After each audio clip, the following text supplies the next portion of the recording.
Assalamualaikum warahmatullahi wabarakatuh. Di sini saya akan menjelaskan tentang hakikat ibadah.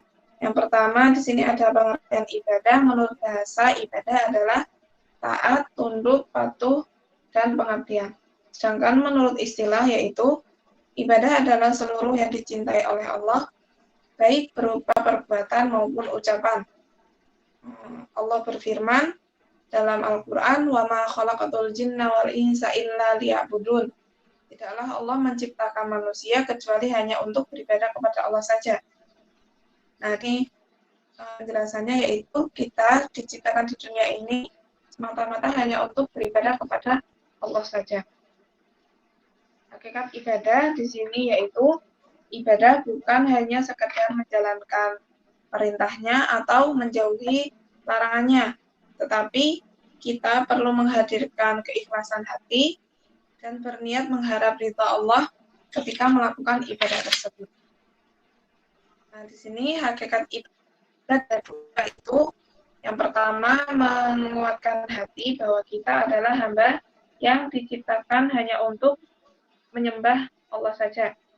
Tidak ada sedikit pun yang dapat menghalanginya. Yang kedua yaitu menghadapkan diri kepada Allah dengan hati dan menggerakkan seluruh anggota badan, dan kehidupan yang kita jalani di sini yaitu tujuannya hanya untuk mengharap ridha Allah. Pembagian ibadah itu sendiri terbagi menjadi dua. Yang pertama ada ibadah mahdhah dan yang kedua ada ibadah ghairu mahdhah. Ibadah mahdhah yaitu ibadah yang khusus yang telah ditetapkan oleh Allah dan sudah disertai dengan tata cara dan perinciannya. Ibadah mahdhah harus disertai dengan dalil-dalil yang ada di dalam Al-Quran. Contoh ibadah mahdhah sendiri di sini ada thaharah, wudhu, tayamum, sholat, zakat, puasa, haji, dan mandi besar. Ibadah mahdhah ini ibadah yang tidak boleh diubah-ubah. Kemudian yang selanjutnya, yang kedua di sini ada ibadah ghairu mahdhah. Ibadah ghairu mahdhah yaitu ibadah yang secara umum, yaitu merupakan segala perbuatan yang dilakukan dengan niat karena Allah Ta'ala. Contohnya berdakwah, amar ma'ruf nahi munkar, kemudian belajar, bekerja. Selanjutnya di sini ada fungsi ibadah. Yang pertama yaitu sebagai pengingat untuk manusia bahwa manusia diciptakan untuk beribadah kepada Allah saja. Kemudian yang kedua mewujudkan hubungan antara hamba dan Tuhannya. Yang ketiga di sini ada mendidik mental dan menjadikan manusia ingat pada kewajibannya. Yang keempat di sini melatih diri untuk disiplin. Selanjutnya di sini ada prinsip ibadah. Yang pertama hanya menyembah kepada Allah saja. Kita tidak boleh menyekutukan Allah. Tidak boleh menyembah selain kepada Allah. Yang kedua, tanpa perantara. Kita beribadah kepada Allah langsung tanpa perantara.